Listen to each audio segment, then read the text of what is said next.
this is a perfect setting really to do a video on energy transfer, because I've been meaning to talk about it for a long time. I did say that while I was away in America that I would cover it. And when we talk about energy transfer, it's probably one of the biggest life-changing events of my life personally, because when once you realize that everything is energy and that everybody around you is interacting with you purely because of the energy that they're exchanging with you, and nothing else, then your world changes, because you start to look at other people for what they actually want from you. I know we do that to a degree anyway, but we always lie to ourselves when we're looking outside of that. We're looking at personalities and what I call the show, the stage act. When we're looking at that, I think we get a bit carried away and we get taken away with it, and people can con us.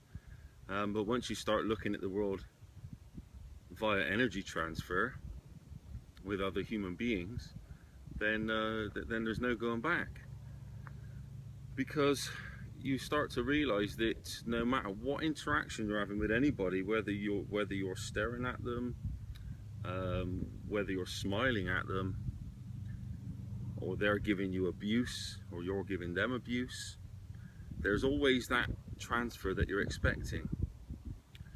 And when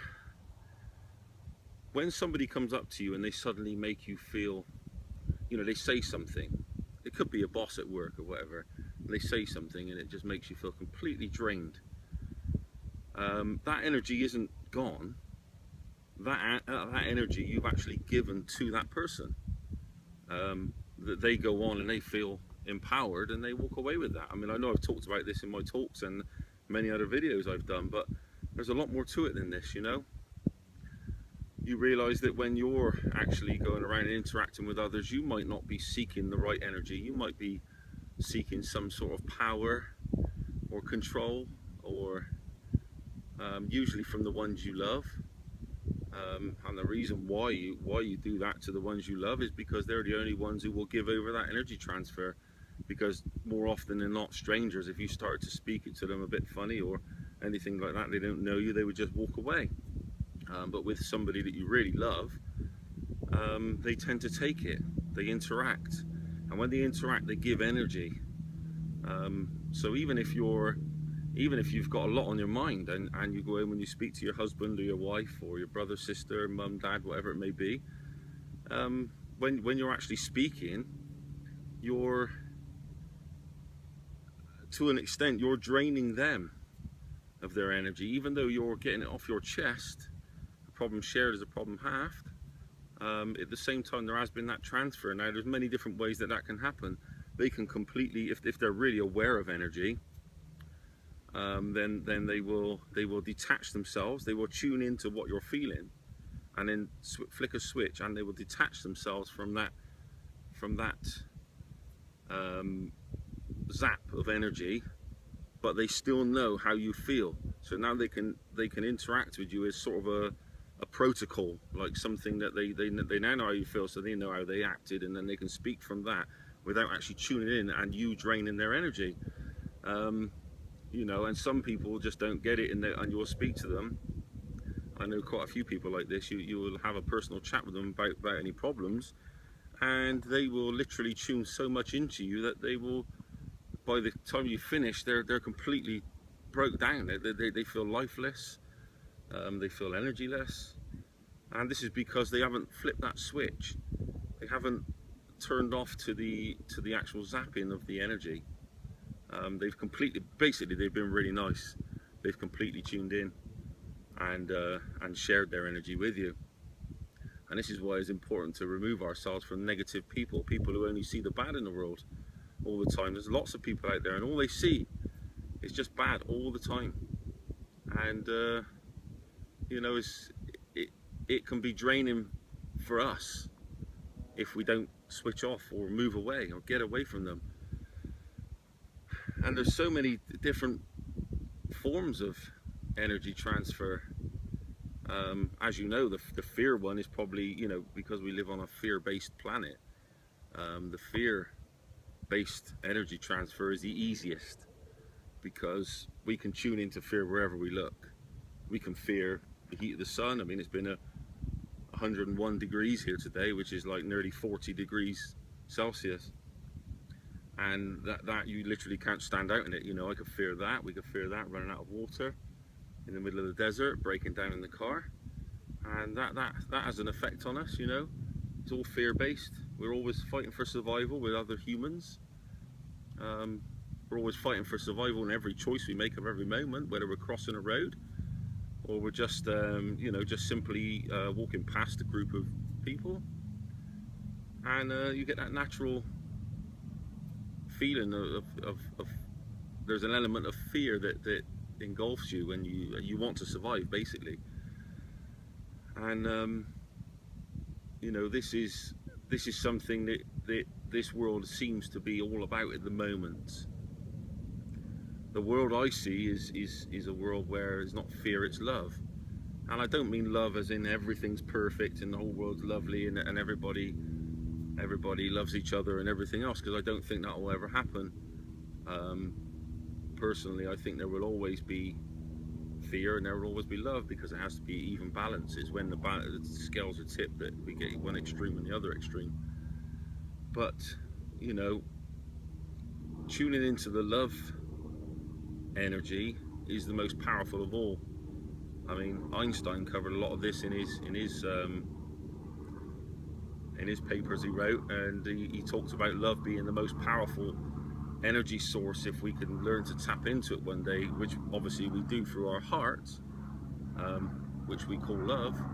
And then it's electromagnetic feeling, that energy that we electromagnetically connect with when we embrace love is the most powerful feeling in the world.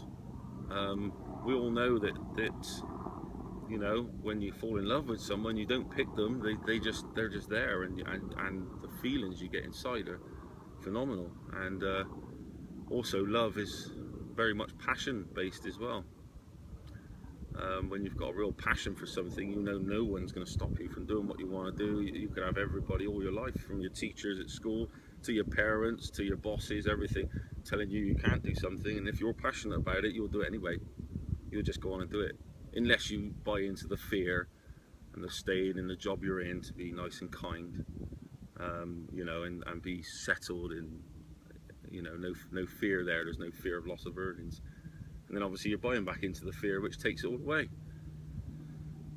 But I think one of the biggest things that really sort of to learn about energy transfer is and one that I share a lot with people that I know, and they just come out of the room. I mean, I'm trying to fit it all in one video, but they just come out of the room completely changed, or you know, I've had this small chat with them and they're just completely different. They never look at the world the same again afterwards. And that is that if you've been in an abusive relationship, or you've suffered abuse, which I'm guessing we all have at some point or other. Some of the best people I know in the world, they've all suffered major abuse and trauma at the hands of others, sometimes at the hands of themselves. And this is like, you know, something that again, it's just an energy transfer. If you've been in an abusive relationship where your husband or your wife beats you and they make you feel threatened all the time, and they never leave you alone, you're always that threat that they're gonna stab you or punch you or hit you with something, or you know, destroy something you own. And it's constant mental bullying, even words, if it's just words, or it's actual physical violence. You know, they've created that energy transfer. That's the easiest way. That's the dumb people, basically. You know, the people who are very low consciousness and just idiots. They're the violent ones, because their only way to gain any form of energy, or easiest way, because they haven't got the intelligence to do it any other way, is to just hit someone. It could even be a stranger. As long as they hit that person, you know, and they beat them up, that they feel that exchange of energy, or they just threaten it and the person backs down. you know, they threaten to hit them or beat them up, and the person completely backs down. That gives them a really big sort of feeling of that energy wave come over them, and obviously takes it away from the other person. And one of the things to learn about that is, and one of the most remarkable things is, when you say you were abused as a child, sexually or mentally or physically, in terms of violence, then there's really easy ways to, I say easy, easier than trying to tackle it with your conscious mind anyway. There's really good ways to tune out of the energy transfer, because remember that it could be 20 or 30 years on and you're still reliving the same trauma of being raped as a child, or some sort of sexual abuse or physical abuse. And every time you think about that and you feel it in here, in your heart, as soon as you feel it in your heart, you've basically still doing that energy transfer. And that person, whether they know where it comes from or not, the other end, is feeling that. They don't understand, they just think they're walking along and suddenly they feel great. You know, they feel really good. And they just don't know why they feel like that. But obviously it's because you're tuning into it. Or it's ready for them to tap into. So when they think about that, when they think about that event, when you were a child and they did that to you, they've got that energy waiting there as a big ball of energy to take away at that moment when they tune into that and they feel it. Now, as long as we keep tuning back into that past trauma and really feeling it into existence, then we're going to keep on sending out those signals and doing that energy transfer from what was created years ago. Or it could even be something a few days ago, whatever. And this is how I've proved that this works to myself, because I've actually changed my mind about something like that and taken away the fear, and the other person has completely been destroyed. You can actually do it in real time. You can test this for yourselves, you know. What you do is you think about something. I'm really getting those tingles at the moment. You think about something in your life where it really traumatized you, and instead of feeling what that felt like to be the victim of that, you start to see the other person as being the victim.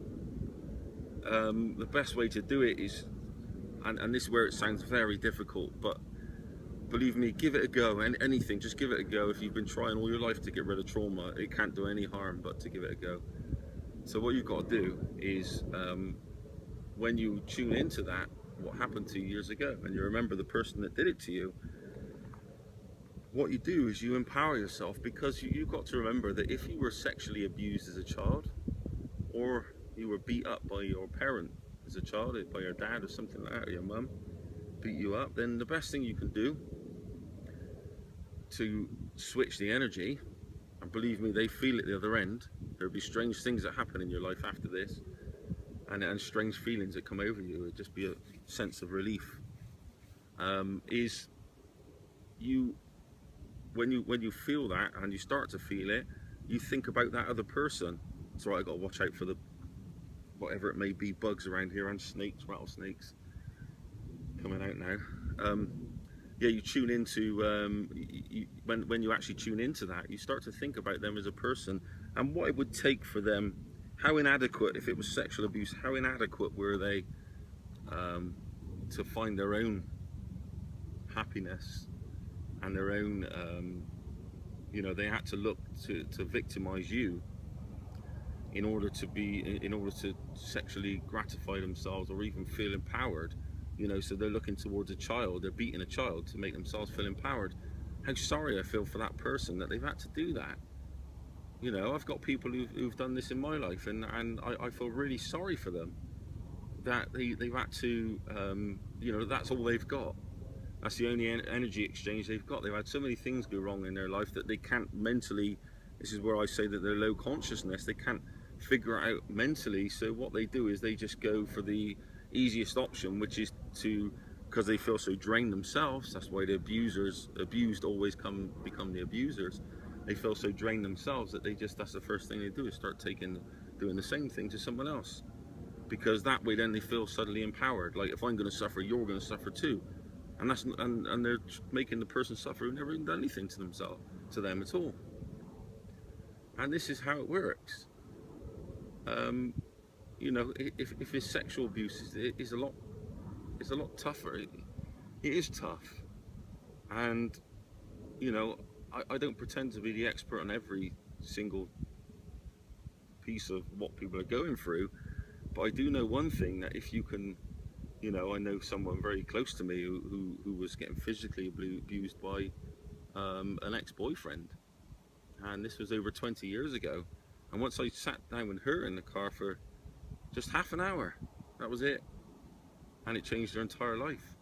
It changed her entire life. She would come to me and say that I'm completely different.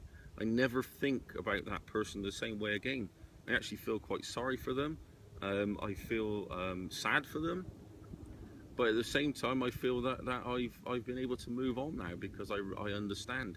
Remember, you always fear what you don't understand. As soon as you understand why someone's done something, it becomes a lot easier to deal with, and you can tune out of it a lot more. So you know, it's good to put yourself in someone else's shoes, and you know, whilst you would never even dream of doing anything like that, you've still got that element of you know, that you can think about how, whatever it is, pathetic they must have been. Although I wouldn't use pathetic myself, because I think that's fear-based. I think about how desperate they must be, and how low consciousness they are. They just don't understand the world. And once you do understand the world, it's your responsibility to go on and make the most of it, because that's all we've got.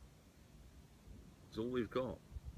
While we're here, while we occupy this body, and we roam around these lands, we're here for a lesson, and that lesson is love. I think it's love.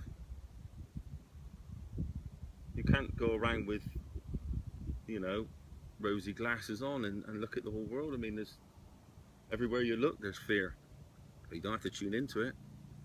You never have to tune into it. You can just look around and see the beauty. You know, like this sunset and the river and things like that, and all this land just goes on for miles.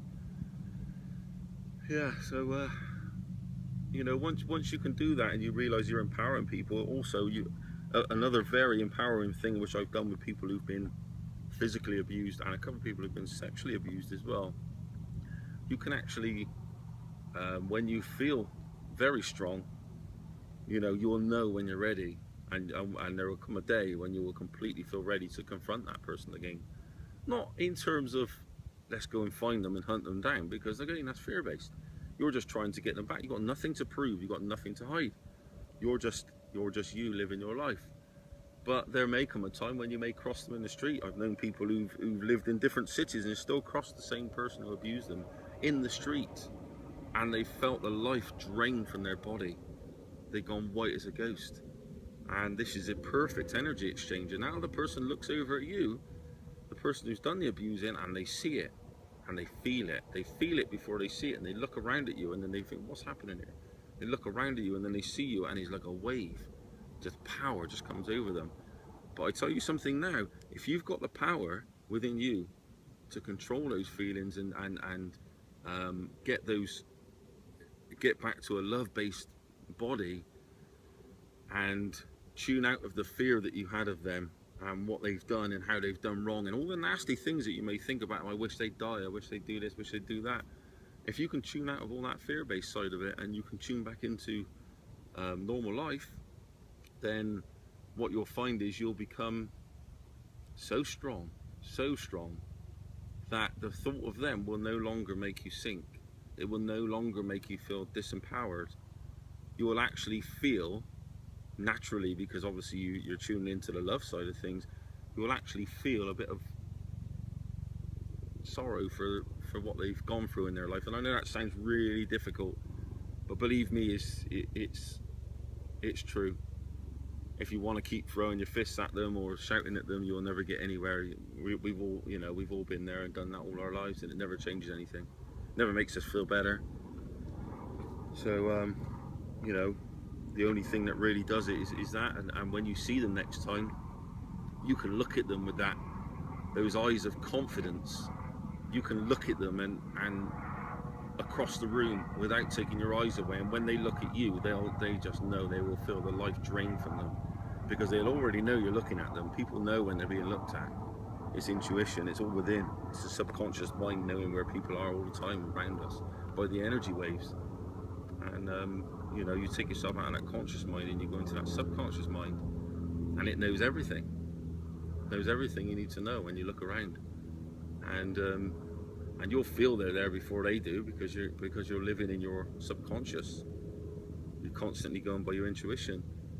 And then when you've got that confidence to just look at them, not in a nasty way, not in an evil way, not in a stare, nothing like that. Just that look that says, I know what you did, and I know what you've done, but it no longer affects me anymore. It doesn't matter to me anymore. And believe me, they won't, as long as you're not feeling them to do things, they won't do anything. You have to be feeling just neutral, just, I no longer care. And they'll feel that they can no longer drain that. In actual fact, you may drain them, because when you have that exchange with them across the room, they'll know.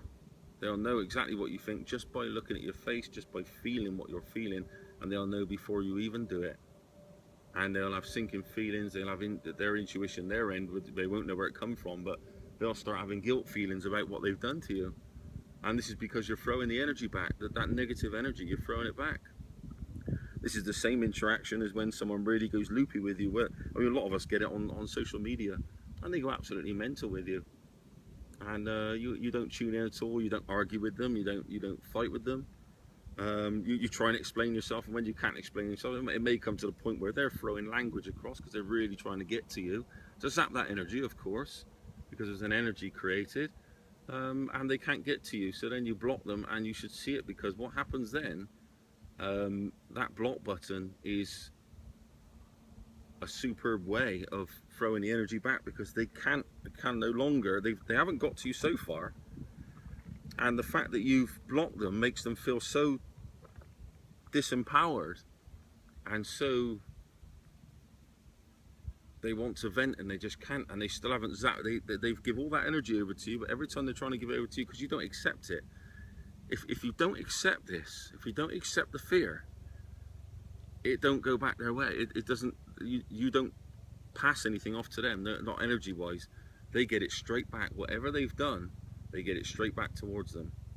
So it's only the people who go around acting negative are the ones who can be destroyed. All the ones that go around, you know, love based and you know, kind to all those who are kind to them and delete the rest of the world, they're the people that are quite grounded in, you know, in the words of a good friend of mine, no contact ever again. You know, you need to get these people out of your life, because you know the ones that are trying to always put you down or always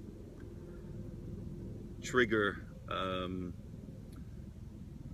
some sort of negative feeling within you, so they can feel that energy exchange.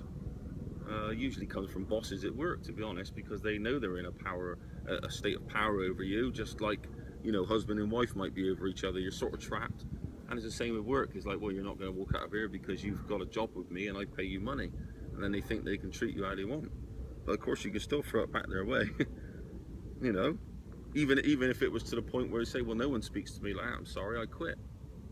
And you don't react at all to them. You don't even buy into it and anything. And it doesn't matter what they say from that. You'll never get a job as well, pay you this. Oh yeah, you know, you just don't interact. And you walk out, and they just don't feel that power. They know you've just gone. That's it. And you don't give a damn. You've got to be brave to live your life like that. But believe me, when you get into this energy exchange, you realise that that's the only way. I mean, if you want to go really big into energy exchange, when you really start thinking about things, then you start looking at what gets created in the media. So, for instance, it's actually 9/11 tomorrow. I'm in America, and I'm actually flying home. It's a really cheap flight, you know. I got a week over here in Las Vegas. That was flights and accommodation, return flights and accommodation for just over £500. I mean, this is because I fly back on 9/11, and you know, that was a very big source of you know, flying back tomorrow. That was a very big source of energy that was collected by the media and the people who created it, and they pass that energy wherever they want. So once they've got that ball of energy, you know, everybody becoming patriotic, you know, and wanting to fight this evil, and rightly so. But remember that they're not really fighting the evil that actually created it. They're fighting the evil that someone else is guiding them down. They're creating an energy ball, create 9/11, get that energy, get people patriotic, and take all that energy in a big ball and just aim it towards Al Qaeda, ISIS, this country, that country. Start bombing the hell out of all of them, you know. And this is the way it works, you know. And there's fail-safe plans. There's energy set up. There's fail-safe energy plans set up that that can be called upon at any time, just to you know, just to sway the public's mind. And it can be, when you see these really unusual things, like, you know, at one time it always confused me why they would spend so much time on Maddie McCann when she went missing. You know, as one 5-year-old girl, it's absolutely devastating, don't get me wrong. You know, if I lost my child, I'd be on a quest for life until I either find their remains or them themselves, and that would be my choice. But what happened with Maddie McCann was just beyond that. You know, children go missing all the time in England. Something like 10,000 children go missing a day in England, a year, sorry, and it doesn't gets nothing, and gets nothing. And what they do is they create something like that. So they create the Maddie McCann thing, and they keep feeding it and feeding it, putting it on the news, and the parents got to be seen to doing their bit and everything else. And they spread it all over the world, and this is an area, you know, where they release that is up to them. It could be to push for us, you know, we already get our pets microchipped. So next they'll be saying, well, you know, you better have your children microchipped, because they know they're not going to be sticking microchips in us, but they know that they can play on a fear, and they can say, you know, we don't want happening what happened to Maddie. Maddie McCann got abducted. If she would have had a microchip, then we would have known where she'd gone, or at least, you know, what's happened to her, where she is, or where her body is. And that's how they sell it to the general public. And then before you know it, everybody, you know, within a few generations, everybody in the world got a microchip.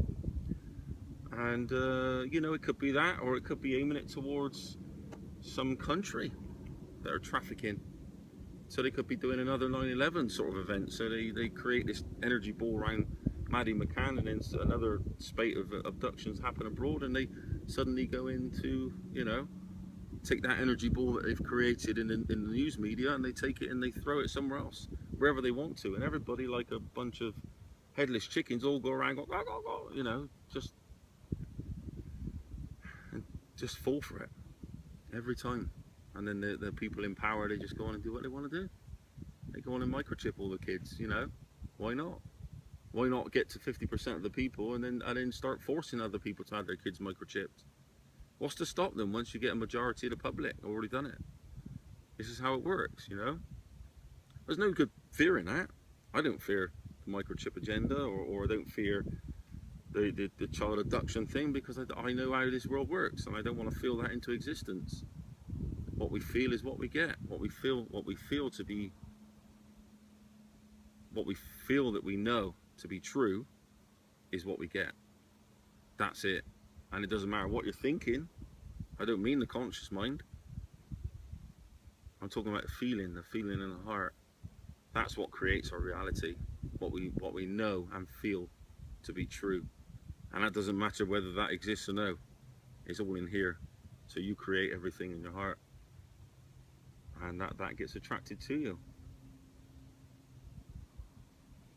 I hope I haven't made it too long, this video. It's just under half an hour, so I'm going to end it there. And you know, I hope this helps a few of you to come to terms with a lot of bad things that's happened in your life, because I know everybody, or I get the chance to sit down one-on-one and explain, you know, listen to their life story, everybody ends up feeling a lot better for it, and I hope you do too.